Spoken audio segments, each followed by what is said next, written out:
Hello, everyone, and welcome to another episode of On the Rise with Candace Cordelia, a Broadway World interview series where we introduce you to rising stars on Broadway and the shows they're starring in. Today, I am very proud to present two lovely, talented women on the stage today for Broadway World. We have Joy Woods and Keri René Fuller. They are two of the queens in Six the Musical. We are so excited to have you both today. I already have chills because I'm thinking about the show. I'm thinking about your performances. Welcome. Thank you so much. Oh, thank you for having us. Happy to be here. Thank you for having us. You're so very welcome. You know, there's so many things that I want to say. First and foremost, thank you both for your magnificent performances in Six. You know, I went with a friend recently, and it was like being at a concert. And it was so joyous because after the past several years that we've had, you know, everyone was just so amped to be there. We were dancing, we were singing, and you both were spectacular. So thank you for your time and your talents because it was truly a stupendous performance from you both. Oh, thank you. You're so welcome. And I do want to state, because this is very important, so the characters that Joy and Keri play, they are two of the six wives of Henry VIII. And this is stemming from a real historical, event that happened back in the 1500s. Oh, we have our Sorry. We love the furry friends. The dog is really trying to be in this interview. I love it. He wants to be interviewed. I can't knock him for that. That is so fantastic. So, Joy, you play Catherine Parr. Yes. And Keri, you play Jane Seymour, two of the six wives. My first question for you both is, in terms of the history, in terms of the wives themselves and their backstories, how much did you know about each of these wives before being cast or rather after being cast in the show? I've always loved European history, and so I have followed for many, many years the Six Wives of Henry VIII. Jane Seymour, funnily enough, was one of the least interesting to me because there's no gossip about her. There's no tea. She's just like a woman who, you know, they loved each other, whatever. She had a son and then she died. That was her story. And obviously after I got cast, I learned a lot more about her. We're both the same age. Well, I'm the age that she was when she died and when she had her son. And, you know, just that Henry chose, even after his next three wives, to be buried next to Jane Seymour. Little Easter eggs like that just, whether or not the audience really knows that we know that information, it does amplify our performances a little bit more, just because we know those things. And what about you, Joy? I did not know anything about Six coming into it. I don't know. During the time that it was on the come up and while I was overseas, it just went right over my head, and I didn't get to learn anything about it until it was go time and the callbacks. You know, I'll do a little Google search, and then when we got the jobs, we got materials on the history of the Six Wives, and going through all of that was really, really interesting and really insightful. And like Keri said, you know, sometimes it's for us on stage to know, and for us to have those looks between each other and the knowing. Yeah. One of our castmates, actually, Brittany Mack, who plays Cleves, she's fabulous in many ways, but in rehearsal the other day, she was like, it's kind of like the Meryl Streep thing where like you always have some sort of secret in your head that like the audience is not going to know that secret. That's kind of the point of, you know, having a secret, but that we know that it comes through in a way that might be even slightly subconscious to us, but adds a little sparkle. It's like the little special sauce. You mentioned Ms. Cleves. She was amazing, Brittany Mack. And, thank you for bringing her up, because one of my next questions that I have for you both is about the chemistry that you all have together, all 6 of you. Also fantastic. And it's magic when you see that on stage, right? When everyone is just harmonized, as you all were with these songs and dances, but also harmonized with your chemistry and with your performances with one another and the things that you were giving and taking from each other. Just absolutely magical. What was it like working with all of the other wonderful, talented women? We're still in the process of it. Yeah. It's only been 2 weeks, and what the women that have been on stage this whole time, on stage queens and alternates included, they've been at this for, safe to say, 3 years, closer to 3 years. So I'm very grateful that we're walking into a room of such good people, like good people, and they're so welcoming, and it's easy to mesh with them. But it's only 2 weeks in, so I'm very happy that we have so far to go, because where we are right now is great. I second all of that. Yeah. I'm so happy that I had Keri during this audition, the rehearsal process, because we rehearsed with the girls that were going on tour with their preview was it 2 days ago? Yeah, it was either last night or the night before. They had their first preview in Chicago. Yep. And so we rehearsed with them. And so we weren't with the Broadway queens, and we just had each other. And I'm very grateful for Keri. Oh, yeah. It was great. Oh, yeah. It was, I told Joy, I was like, I don't know how I would have been in this rehearsal process without you. Like, if I was by because like the tour queens are amazing, but at the end of the day, we're not performing with them. So like, we can build that is not. Yeah, and we're witnessing such amazing magic in that room of them creating chemistry together, and like how they vibe and gel it's so amazing. And then we're kind of like substitute, cast members that are just like learning the show. Like our job those 3 weeks was just learning the show.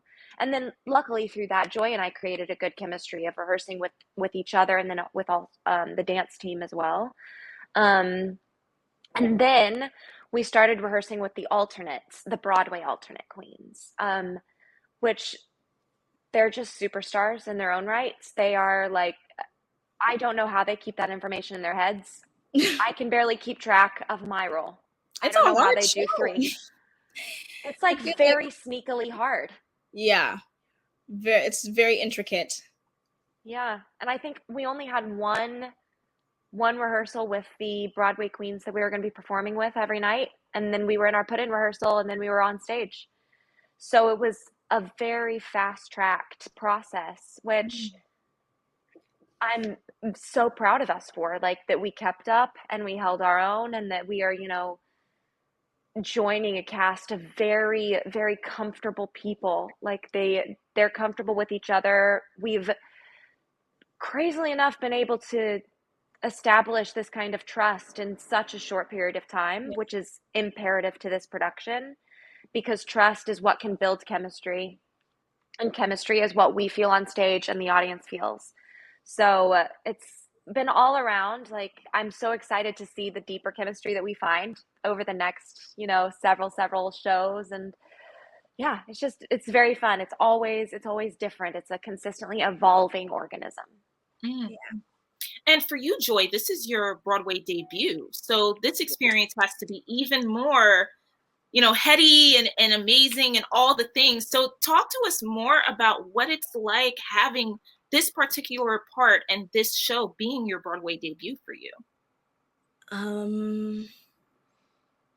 In one word, I would say, I take it back. I don't think I could do it in one word. It's all happening very fast. It all happened very fast. Though I don't think it could have happened any better. I think I'm the type of person where things need to happen fast, so I don't get slow or left behind. I need to keep keep it moving. And this show, I came from doing Little Shop of Horrors. I was one of the urchins. I played Chiffon. And we used to joke about it over there that going from a girl group of 3 to a girl group of 6. Much harder, much more intricate, but I feel like my years over on Skid Row had definitely prepared me for it. It's a dream. It's a dream. And I'm still catching up with the dream now. But I've got Keri. I've got the girls. I mean, I will say that even though, like, this is not my Broadway debut, it's my first, principal track on Broadway. And I am still, even years after Broadway debuting on Broadway, like, I'm still catching up with the dream. Like, and this is an entirely different dream too. It's like, first of all, witnessing Broadway debuts is so magical because we know that feeling, and there's no other feeling. There's just no other feeling than, like, you're proud of yourself, you're terrified, you're trying to figure out what sustainability 8 times a week is for your body, for your voice, for your mind, for your spirit, for your emotions, for your personal life. And because I think it's very easy when you're a principal track on Broadway, and even in many shows, like, actually, I'm just not even gonna say principal track, like, pretty much any show on Broadway right now, it's very difficult to have a life outside of that because so much is demanded of you. Yeah. So much. And I was talking to my boyfriend about this morning. I hope I'm not sidetracking too much, but I was like, we were talking about sustainability and how I've always been so, like, such a master of my voice, and to learn what that means to use my voice in this capacity 8 times a week is hard. And it can be very taxing because you're like, oh, I have a tickle. Like, what does that mean? Like, is my voice just like pickles in my throat right now? Like, I don't know. And so, like, we have these amazing audiences and this amazing queendom that we are wanting to give our, like, 100% best every single performance. And like, sometimes, like, it is not our, what we know to be our 100% best, but it is the 100% best that we have that day. And that is also very scary. And that's where our amazing audiences are so kind and generous of spirit to understand that like, every time we're on that stage, like, it is everything we have for that moment to give to them and to share with them. And so it's a huge lesson all around doing this show in many ways, because we don't really leave the stage for 90 minutes, 80, 90 minutes. We don't leave the stage, and all we have is each other and our in-ears and the chemistry with the audience.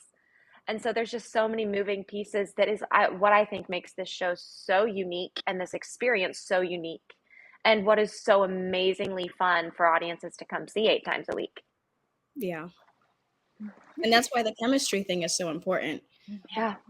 Because the eye contact and the energy that you guys share is all you have for those 90 minutes. If you're feeling well, you have to pull it from each other and from the audience. And that's all I gotta say. And we could go on and on. No, and that's what we love. That's what I'm here for. And the chemistry and the eye contact and how all of you were gelling, we saw that. It was ever more apparent in light of that, and going into also your characters. So for me personally, I related to all 6 in so many different ways, but Catherine Parr's story for me is I was screaming because I was like, yes, a writer and doing all of these things that I personally didn't even know was a thing in the 1500s, being in terms of women's empowerment, education, being an advocate for that. That was powerful to see, especially in this story, for you both, for your respective characters. In terms of the story, and we alluded to this before, and you talked about this a bit, Keri, with your character, but for both of you, were there certain elements to your character that were just seamless in terms of being able to connect with?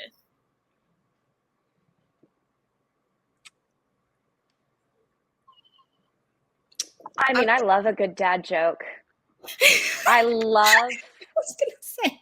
I love a joke that like is just so cheesy. I love it. Like I believe that the sense of humor that Jane and I share, um, and the willingness to be vulnerable, and she's kind of like in a way kind of like an outcast of the like I've always been slightly different as all, you know, theater performers. We're just from other people. It's I think it's very easy for us to feel very alien.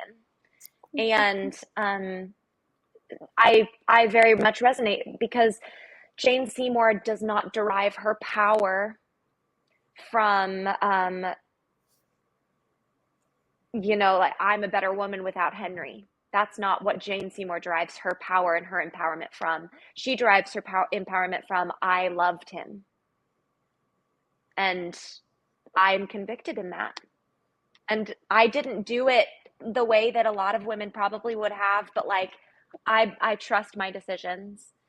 And so I think her willingness to be vulnerable and open and honest in the face of, you know, adversity is similar to at least what I strive to be. I don't know if I am that right now, but I strive to be that. First off, I would definitely say the jokes. I think Jane and Catherine have a similar sense of dad dry humor that Yep. at least in both of our opening speeches, monologues before our songs that we try to dip into in effort to keep the story moving or sometimes deflect what you're feeling. And I know I personally do that. I love humor. But she's the last of 6 queens. I'm the last of 6 children. I feel like her version of surviving I can translate into taking what I've learned and what I've seen from my older siblings and just watching the lives that they've lived and taking that wisdom and moving forward with it and trying to blaze trails and trying to open up new doors for people that come after me. That's usually what goes through my head in terms of relating it, because I certainly am not a writer. I couldn't rhyme car and bar if you to. But yeah, that's how I relate it. Really? I didn't know that about you. I didn't know you were the last of 6 kids. Yeah. I knew you had a lot of siblings, but I didn't know that correlate. That is so cool. She survived, baby. Survivor. There you go. Seriously.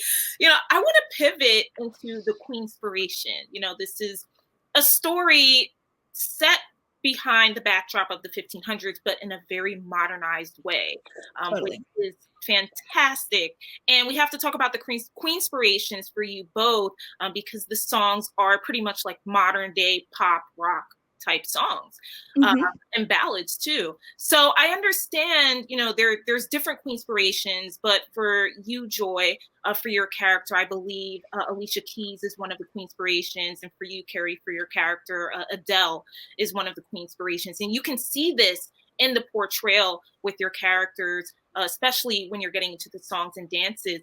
How much were these musical icons of today on heavy rotation for you? Were you constantly listening to the music to really get you in the mode of your characters? I did a lot when I was a kid.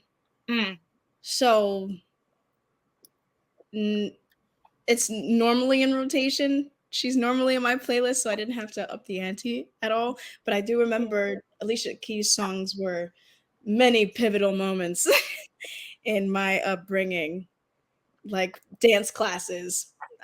We learned how to do the pas de bourrée, the triplets to her songs, and a lot of the love songs, a lot of the dance competition songs. Alicia Keys was around. She was around, baby. But yeah. I mean, I've always loved Adele and I loved that she was like just not ashamed of having an entire album of ballads. I was like, I seem to always get hired to sing ballads, and I'm not mad about it. I'm like, I will sing you a ballad. So I mean, similarly, I've listened to Adele's albums over the years, like on heavy rotation, just because I love her. Sia is also another. It's those two for me, well, for Jane Seymour, and I didn't come into Sia until a little later of in her existence. Um, but I started listening to a little bit more. That was more for the audition as opposed to the actual preparation of the role itself, for me personally. I also feel like your Jane Seymour is very much Celine. Oh, Celine Dion, she shines. I think I Yeah. try and bring Celine into everything I do just because I love her. She was like my teacher. Well, not really, but like I learned everything I know essentially from Celine Dion, just Totally. listening to her. It's Oh, giving it shows. Dion. It shows. It definitely gave Celine in the performance. I saw that. So there you Like go. honestly, the best compliment ever. So thank you. I saw it. I'm not just saying it. I definitely saw it. It was awesome. It was really awesome. We talked a little bit about history, and one thing at the top of the interview that you mentioned, Keri, is the fact that you looked a lot at European history growing up, and that was something that was at the forefront, it seems, in your formative years, just out of knowing and wanting to know. But for a lot of people, I could assume, at least for me, going into watching this show, there was a lot that I didn't know.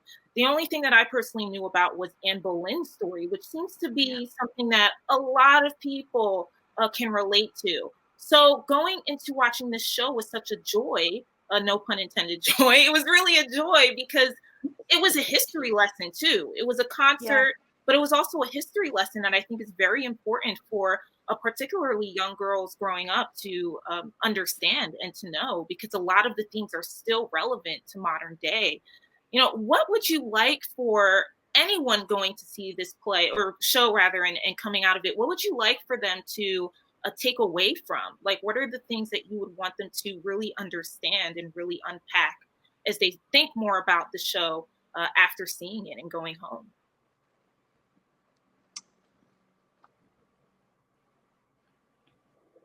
I think that it's very important because this is not something that I've learned really until my later life, my more recent life, that empowerment does not look the same in every individual.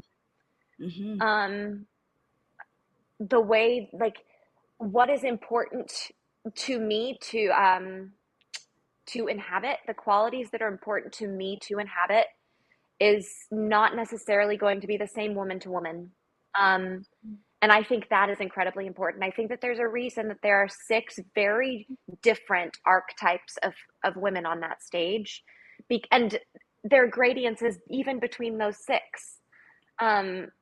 We have very clear pictures of what 6 different women in history looked like, and how, like, for example, Joy, how Catherine Parr, even back in Tudor Renaissance, like Tudor ages, found ways to empower herself that were ahead of her time.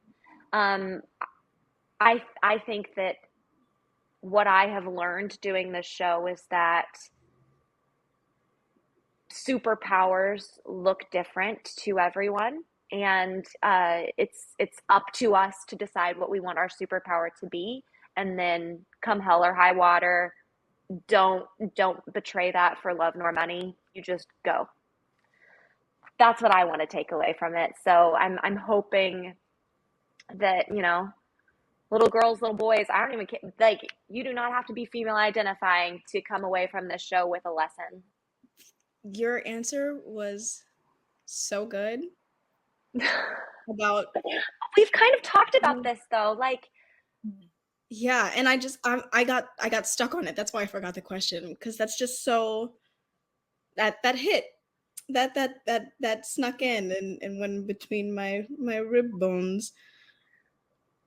I think that's perfect. Whatever it was that I was going to say it's was so easy, and like I just think, and sorry, like, tangent moment, but like I just think that there's a certain type of, powerful female that is typically always portrayed. And what I think is so amazing about this show and so special about this show is that it's different. You don't have to be a Bond girl to be sexy, powerful, athletic, focused, independent. It can look so many different ways. And so I think that it's just so important for anyone that comes to see this show that they have the courage to look inside themselves and be like, what do I want my superpower to be? Not what does Hollywood, not what does American music theater want my superpower to be in order for me to be seen, in order for me to be a working actor. Like, what is it important? Why is it important to me? Because that is why shows like this exist, because there's a demand for it. Society is now demanding that we are seen in outside of the box of how we've always been portrayed. And so, supply and demand, it's not just capitalism. It's the art will catch up to what we want. It imitates life. Yeah. Excellently put, Keri. Sorry, I was on the pulpit. I was like, no, thank yeah. I couldn't have asked for a better way to end this interview. I really couldn't. And once again, thank you both, Joy and Keri, for your words, your time, your talent.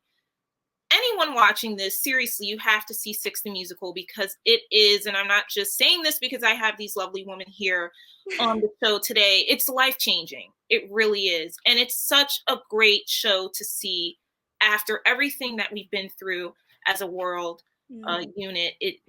It's one of those shows that you will dance, you will sing along, you will feel joy in your heart, and you'll learn a lot about history. You really will, and I think you can't beat that. So check out Six the Musical. Thank you, Joy Woods. Thank you, Keri René Fuller, for such a lovely, wonderful chat. Congratulations. And hopefully I will see you both back on the show again and on stage. And you're lovely. Thank you. You're lovely. Thank you so much, Candace. You're so welcome. And thank you all for watching another episode of On the Rise with Candace Cordelia, where I interview the rising stars on Broadway and the shows that they are starring in. Stay tuned for another installment. And until then, take care. Thank you for watching.